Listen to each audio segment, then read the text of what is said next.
5월 2일 금요일 새벽 예배를 드리겠습니다. 찬송가 486장 이 세상에 근심된 일이 부르시겠습니다.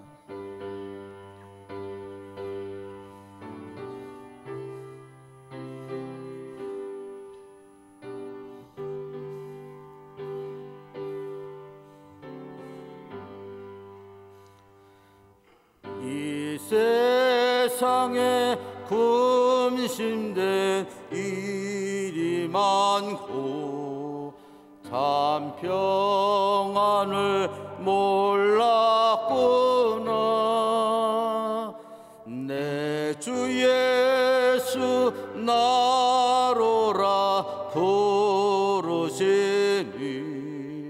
보편하니시리로다. 주 예수의 구원의 은혜로다. 참 기쁘고 즐겁구나. 그 은혜를 영원히 누리겠네. 보편하니 시리로다. 이 세상에 곤고한 일이 많고 참 쉬는 날 없었구나. 내 주 예수 날 사랑하시오니 보편하니 시리로다. 주 예수의 구원의 은혜로다. 참 기쁘고 즐겁구나. 그 은혜를 영원히 누리겠네. 보편하니 시리로다.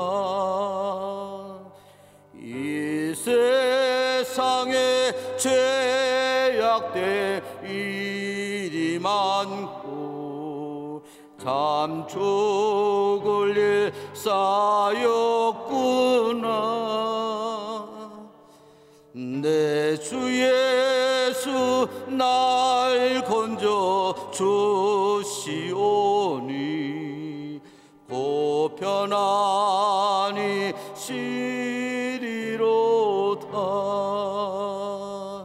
주 예수의 구원의 은혜로다. 참 기쁘고 즐겁구나. 그 은혜를 영원히 누리겠네. 보편하니 시리로다. 아멘. 찬송가 342장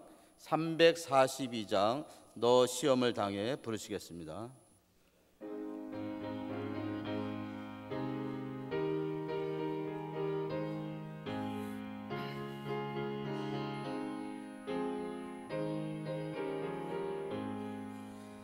너 시험을 당해 죄 짓지 말고 너 용기를 다해 곧 물리치라. 너 시험을 이겨 새 힘을 얻고 주 예수를 믿어 늘 승리하라. 우리 구주의 힘과 그의 위로를 빌라. 주님 내 편에 서서 항상 도우시리. 내 친구를 삼가 잘 선택하고 너 언행을 삼가 늘 조심하라. 너 열심을 다해 늘 충성하고 온 정성을 다해 주 봉사하라. 우리 구주의 힘과 구의 위로를 빌라. 주님 내 편에 서서 항상 도우시리. 잘 이기는 자는 상 받으리니 너 낙심치 말고 늘 전진하라.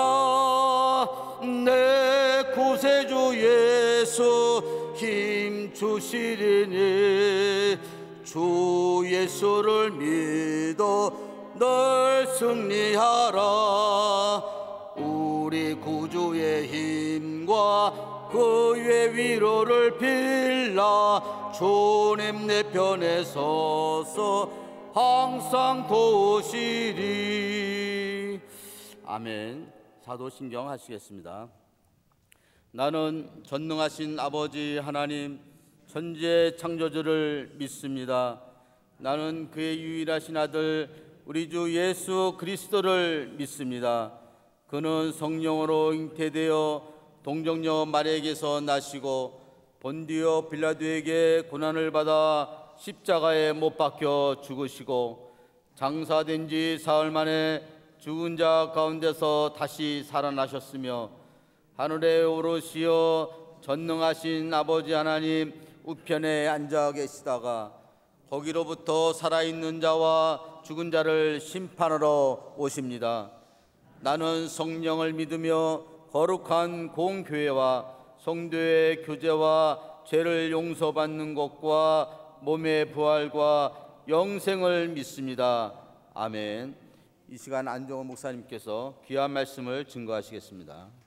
함께 보실 하나님의 말씀은 시편 119편 17절에서 32절 말씀입니다. 구약 성경 890페이지쯤에 있는 시편 119편 17절에서 32절 말씀입니다. 시편 119편 17절에서 32절 봉독해 드리겠습니다. 주의 종을 후대하여 살게 하소서. 그리하시면 주의 말씀을 지키리이다. 내 눈을 열어서 주의 율법에서 놀라운 것을 보게 하소서. 나는 땅에서 나그네가 되었사오니 주의 계명들을 내게 숨기지 마소서. 주의 규례들을 항상 사모함으로 내 마음이 상하나이다. 교만하여 저주를 받으며 주의 계명들에서 떠나는 자들을 주께서 꾸짖으셨나이다. 내가 주의 교훈들을 지켰사오니 비방과 멸시를 내게서 떠나게 하소서. 고관들도 앉아서 나를 비방하여 싸우나 주의 종은 주의 율례들을 작은 소리로 읊조렸나이다.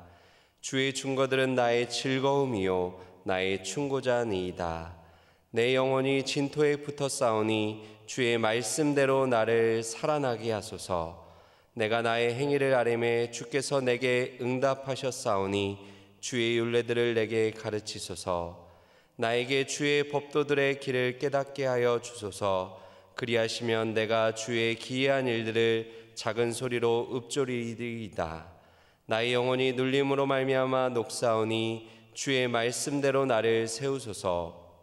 거짓 행위를 내게서 떠나게 하시고 주의 법을 내게 은혜로이 베푸소서.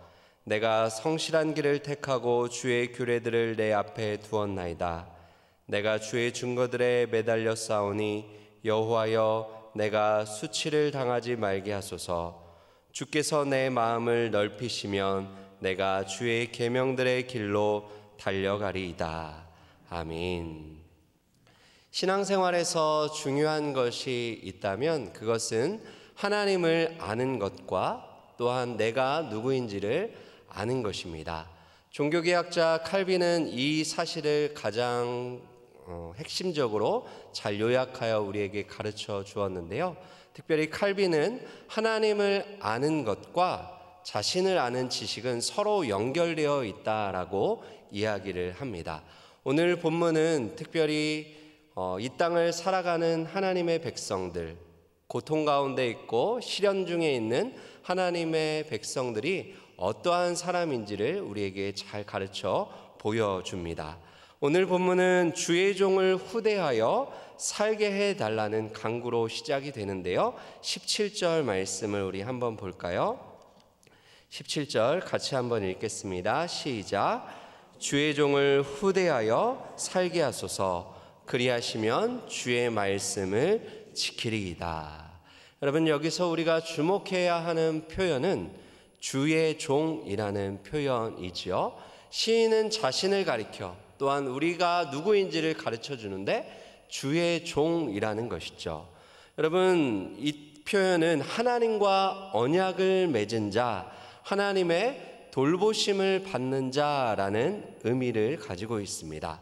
이 표현은 17절뿐만 아니라 23절에서도 사용이 됩니다. 그리고 시편 119편 전체에서는 13번 반복돼서 나오는 아주 중요한 표현이지요. 그런데 흥미로운 것은 13번 주의 종이라는 표현을 사용하고 있는데 9번이 이제 적들에게 핍박을 받고 압제를 당하는 그런 어떤 고난의 상황 가운데 사용되고 있다라는 것입니다. 시인은 지금 어려움 가운데 둘러싸여 있습니다. 비방 속에, 사람들의 비방 가운데 멸시를 받고 있는 상황인 거죠. 그러나 그러한 고난과 시련의 그 적대적인 상황 가운데 시인이 잊지 않고 붙잡았던 한 가지 진리가 있죠. 그것이 무엇인가요? 자신은 고난 중에 있을지라도 주의 종임을 잊지 않고 믿음으로 붙잡고 있습니다. 비록 사람들에게 멸시를 받고 조롱을 받는 상황입니다. 상황은 힘들고 어려웠습니다.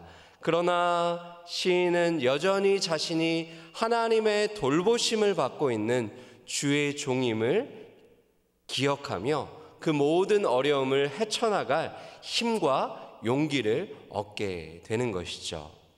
그렇다면 시인이 어떻게 하여 어디서 하나님이 누구이신지 또 자신이 누구인지를 어디서 알고 어디서 확인할 수 있었던 것일까요?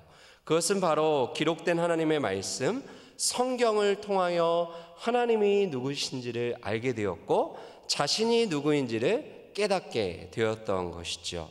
그러나 여러분, 우리가 성경을 가까이 하며 성경을 읽고 묵상하며 또 하나님의 말씀을 듣는다고 해서 열심히 성경을 읽는다고 해서 하나님이 누구인지를 또 내가 누구인지를 다 알게 되는 것은 아니지요. 그래서 시인은 18절에서 이러한 기도를 하나님께 드리는데요. 18절 보시면 내 눈을 열어서 주의 율법에서 놀라운 것을 보게 하소서.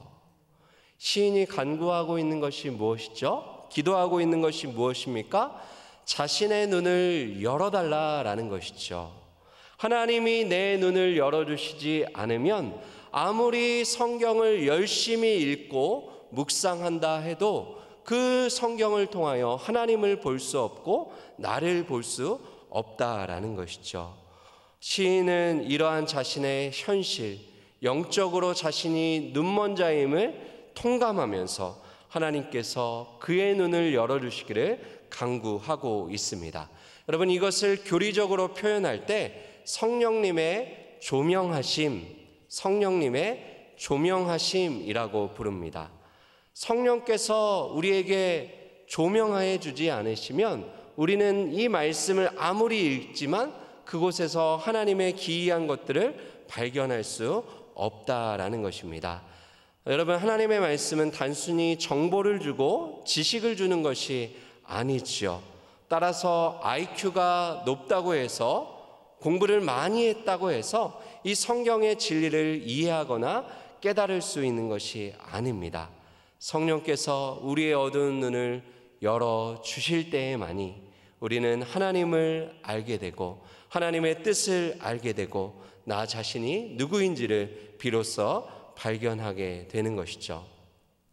따라서 우리는 말씀을 읽기 전마다 나의 눈을 열어달라고, 하나님 나의 눈을 열어서 주의 기이한 것들을 보게 해달라고 기도해야 하는 것이죠. 이것이 신자의 겸손한 자세임을 우리는 오늘 배우게 됩니다. 말씀 앞에서 내가 말씀을 많이 읽었고 통독을 몇 번을 했고 그렇다고 해서 교만하게 말씀을 대하는 것이 아니라 겸손하게, 오늘도 성령께서 나의 눈을 열어주시지 않으면 나는 아무것도 볼 수 없는 그런 영적으로 눈먼 자임을 통감하며 하나님 앞에 겸손하게 나아가야 하는 것이죠. 시인은 하나님의 말씀 속에서 하나님이 그의 눈을 열어주셔서 그 말씀 속에서 하나님이 누구신지를 새롭게 보게 됩니다. 그리고 자신이 누구인지를 새롭게 알게 됩니다. 그러자 상황은 하나도 변한 것이 없고 현실은 여전히 고통스럽고 힘들지만 그 현실을 이길 수 있는 놀라운 힘을 얻게 됩니다. 시인은 19절에서 자신이 누구인지를 또다시 한번 확인하게 됩니다. 19절 말씀인데요, 우리 같이 한번 읽어볼까요? 시작. 나는 땅에서 나그네가 되었사오니 주의 계명들을 내게 숨기지 마소서. 시인은 자신이 주의 종일 뿐만 아니라 이 땅을 살아가는 나그네다라는 것을 주의 말씀을 통하여 다시 한번 확인하였습니다. 여러분, 우리 또한 이 땅을 밟고 살지만 이 땅에 잠시 머물다 가는 나그네다라는 것을 성경은 우리에게 가르쳐 주죠. 구약과 신약이 일관되게 우리에게 가르쳐주는 진리는 우리는 이 땅의 주인이 아니라 잠시 머물다 떠나는 나그네라는 것입니다. 여러분, 이스라엘 역사에서 가장 황금 시대 전성기를 이루었던 사람 누구입니까? 다윗 왕이지요. 그는 하나님을 경외하며 백성들을 사랑하는 왕으로서 가장 넓은 영토를 차지하며 그 이스라엘의 전성기를 이루었던 하나님의 사람이었습니다. 그런데 다윗이 하나님 앞에서 놀라운 고백을 하게 되는데요, 역대상 29장 15절, 우리는 우리 조상들과 같이 주님 앞에서 이방 나그네와 거류민들이라 세상에 있는 날이 그림자 같아서 희망이 없나이다 라고 고백을 합니다. 그런데 여러분, 이 고백을 어느 자리에서 하게 됩니까? 들판에서 양을 치며 목동 시절에 이 고백을 한 것이 아니라 가장 높은 왕의 자리에 앉아 있을 때, 가장 넓은 영토를 그렇게 이루었을 때 다윗이 고백합니다. 그 왕의 자리에서 고백하는 거죠. 무엇라 고백합니까? 우리는 우리의 조상들과 같이 이방 나그네입니다. 이 땅에 머무는 시간이 너무나 짧아서 그림자와 같아서 우리에게는 희망이 없다라고 고백을 하고 있습니다. 여러분, 신자로 사는 것이 왜 고달플까요? 그것은 신자가 살아가는 삶은 나그네이기 때문입니다. 아무리 높은 왕의 자리에 앉아 있을지라도 그는 나그네일 뿐입니다. 나그네의 삶은 참으로 고달프죠. 언어가 다르고 문화가 다릅니다. 사람들도 낯설며 길도 익숙하지 않아 헤맬 때가 많습니다. 하루라도 마음 편할 날이 없고 늘 긴장의 연속 속에서 나그네는 그렇게 낯선 환경 속에서 살아갑니다. 시인은 그러한 나그네의 삶을 살고 있어서 그 삶이 참으로 고달프고 힘이 들었습니다. 그러나 그 고달픈 생활 가운데 그 삶 중에 그에게 위로가 되었던 것, 바로 하나님의 말씀이었습니다. 그가 가야 할 길을 알려주고 방향을 알려주었던 삶의 나침판이 바로 하나님의 말씀이었죠. 그 말씀을 붙잡고 말씀의 인도를 따라 한 걸음 한 걸음 그렇게 전진하고 또 전진하였습니다. 그러나 여러분, 말씀과 함께 걸어가는 그 길 가운데 여전히 어려움이 있고 고난이 있습니다. 시인을 더욱 힘들게 했던 것은 바로 다름 아닌 사람들의 부당한 대우였습니다. 그것이 22절에서 이렇게 고백되고 있는데요. 22절, 내가 주의 교훈들을 지켰사오니 비방과 멸시를 내게서 떠나게 하소서. 시인은 하나님의 말씀을 붙잡고 말씀을 순종하며 그렇게 신앙의 길을 묵묵히 걸어갔습니다. 그러나 여전히 사람들은 그 시인을 손가락질하며 비방하며 조롱하며 멸시합니다. 부당하게 그를 대우하는 것이죠. 시인은 잘못한 것이 없었습니다. 억울했습니다. 그러나 시인은 사람들을 찾아가서 사람들 앞에서 자신의 정당함을 증명하지 않습니다. 사람들에게 호소하지 않고 하나님께 나아가 하나님께 호소합니다. 하나님, 저 너무 억울합니다. 하나님, 사람들이 저를 부당하게 대우해서 너무나 분이 납니다. 그렇게 하나님 앞에 자신의 속상함을 모두 쏟아내며 하나님께서 하나님의 때에 자신의 정당함을 입증해 주실 것들을 믿고 그렇게 하나님 앞에 나아갔던 것이죠. 23절도 한번 볼까요? 23절 우리 같이 한번 읽겠습니다. 고관들도 앉아서 나를 비방하였사오나 주의 종은 주의 율례들을 작은 소리로 읊조렸나이다. 나도 목소리를 내고 사람들 앞에서 나를 증명해 내고 싶은 그런 유혹과 충동이 가득하였지만 시인은 하나님 앞에 나아갑니다. 그리고 하나님의 말씀을 펴서 그것을 작은 소리로 읊조렸다.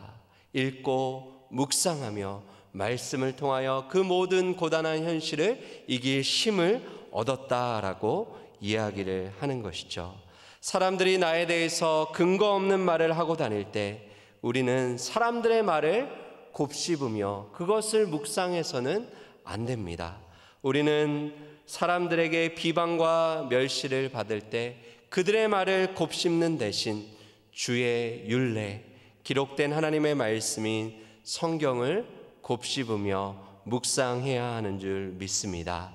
시인은 17절에서 주의 종을 후대하사 살게 해달라고 기도하였지요. 그리고 하나님께서는 시인의 기도를 응답하여 주십니다. 그리고 그를 살려주십니다.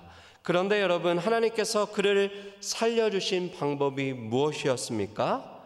그 답이 25절에 기록되어 있습니다. 여러분, 25절 같이 한번 읽어볼까요? 시작. 내 영혼이 진토에 붙었사오니 주의 말씀대로 나를 살아나게 하소서. 진토에 붙었다는 표현은 무덤밖에 남은 것이 없다. 무덤밖에 남은 것이 없다. 회복이 불가능한 상황, 절망의 상황을 표현하고 있습니다. 그러나 회복이 불가능할 줄 알았던 그 무덤밖에 남지 않았던 그 절망의 상황 가운데 시인이 살아나게 됩니다. 어떻게 살아나게 됩니까? 주의 말씀대로 살아나게 되죠. 28절에도 똑같은 표현이 나오고 있습니다.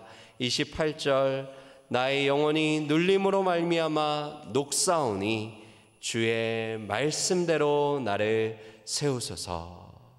절망의 때에 고난과 시련의 상황 가운데 무덤밖에 남지 않았던 회복 불가능한 그 상황 가운데 우리를 살리시고 세우시는 하나님의 방법이 무엇이라 가르쳐주고 있나요?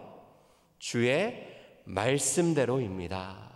아무리 상황이 절망적이고 회복이 불가능한 것처럼 보일지라도 주의 말씀은 능력이 있습니다. 우리를 살리며 우리를 세우며 우리를 회복시키는 능력이 하나님의 말씀, 기록된 하나님의 말씀 안에 있는 줄 믿습니다. 그래서 시인은 시편 119편에서 11번이나 주의 말씀대로, 주의 말씀대로, 주의 말씀대로라고 표현하고 있습니다. 여러분, 시인이 이 표현을 좋아한 이유가 있습니다. 그 이유는 주의 말씀대로, 이것이야말로 우리 기도응답의 확실한 보증이기 때문입니다. 하나님 앞에 우리가 간구할 때 무엇을 의지하여 간구할 수 있을까요? 나의 의로움을 의지하여 기도할 수 있을까요? 내가 하나님 앞에 이렇게 충성하고 봉사하고 헌신했으니 나의 기도를 좀 응답해 주십시오. 우리가 하나님 앞에 그렇게 말할 수 있을까요? 천주교 신자들이 그렇게 기도하듯 성모 마리아를 의지하여서 그분의 중보를 통하여 우리가 하나님께 기도 응답을 받을 수 있을까요? 그렇지 않죠. 사람의 어떠함으로는 하나님 앞에 나아갈 수가 없습니다. 그러나 우리가 하나님 앞에 나아가 기도하며 기도 응답을 기대할 수 있는 유일한 근거는 주의 말씀대로 우리가 말씀을 붙잡고 하나님의 약속을 붙잡고 기도할 때 하나님께서는 그 기도 가운데 신실하게 응답하여 주실 줄 믿습니다. 그러므로 여러분 실망하거나 좌절하지 마시기를 바랍니다. 내 현실이 너무나 어렵고 내가 너무나 억울하고 내 인생이 무덤밖에 남지 않은 그 회복 불가능한 상황일지라도 주의 말씀 가운데 소망을 발견하시고 위로를 얻으시고 그 말씀을 힘입어 다시 기도의 자리에 나아가 하나님 앞에 간구하는 저와 여러분들 되시기를 바랍니다. 하나님께서 우리의 신음을 들으실 것입니다. 우리의 기도를 들으시고 주의 말씀대로 주의 약속대로 응답하여 주실 것입니다. 사랑하는 여러분, 혹시 이 아침 나의 영혼이 진토에 붙은 것처럼 눌려있는 분 계신가요? 모든 소망이 끊어진 것 같고 고난과 시련으로 인하여 더 이상 내 삶을 살아갈 힘이 없는 그러한 절망 가운데 계신 분 있으신가요? 그렇다면 주의 말씀대로 나를 살리소서, 주의 말씀대로 나의 가정을 세우소서, 이렇게 기도하는 복된 시간 되기를 원합니다. 주의 말씀은 죽은 자를 살리고 눌린 자를 세우시는 하나님의 능력인 줄 믿습니다. 바라기는 고달픈 나그네의 인생길을 걸어가는 동안 하나님의 말씀을 통하여 가야 할 길을 발견하시고 주의 말씀을 통하여 주시는 힘과 능력을 얻으시고 주의 말씀대로 응답하시는 그 하나님의 선하심을 날마다 경험하며 그렇게 행복한 나그네로 살아가는 저와 여러분들 다 되시기를 주님의 이름으로 축원드립니다. 기도하겠습니다. 오늘 주신 말씀 기억하며 함께 기도합니다. 담임 목사님을 위하여 목양의 사역 가운데 주의 말씀이 늘 목사님의 힘이 되게 하시고 날마다 성령 충만함과 육체의 강건함으로 기쁨으로 잘 목양의 사역들 감당하실 수 있도록 기도해 주시기를 바랍니다. 교회를 위하여 기도할 때 또 특별 새벽 기도회와 또 축복 부흥성회가 은혜롭게 마쳤는데요, 하나님 주신 그 은혜들을 잘 간직하며 주의 사명을 감당하는 교회로 날마다 부흥하며 성장하는 우리 교회 될 수 있도록 기도해 주시고요, 또 5월 11일에 있는 온가족 예배를 위해서 함께 기도해 주시기를 바랍니다. 나라 민족을 위하여 기도할 때 6월 3일 대통령 선거 위해서 기도해 주시길 바랍니다. 하나님을 경외하며 백성들을 사랑하는 지도자가 또 당선될 수 있도록 하나님께서 이 나라를 회복시켜 달라고 하나님 앞에 기도해 주시기를 바라고요. 또한 선교사님들과 환우들과 여러분들 개인의 기도의 제목 가지고 주여 한번 부르고 합심하여 기도하겠습니다. 주여. 하나님 아버지 감사합니다. 오늘도 주의 거룩한 말씀을 통하여 내가 누구인지 하나님이 누구인지를 알게 하시니 감사합니다. 하나님, 우리는 하나님의 돌보심을 받는 주의 종들임을 고백합니다. 이 땅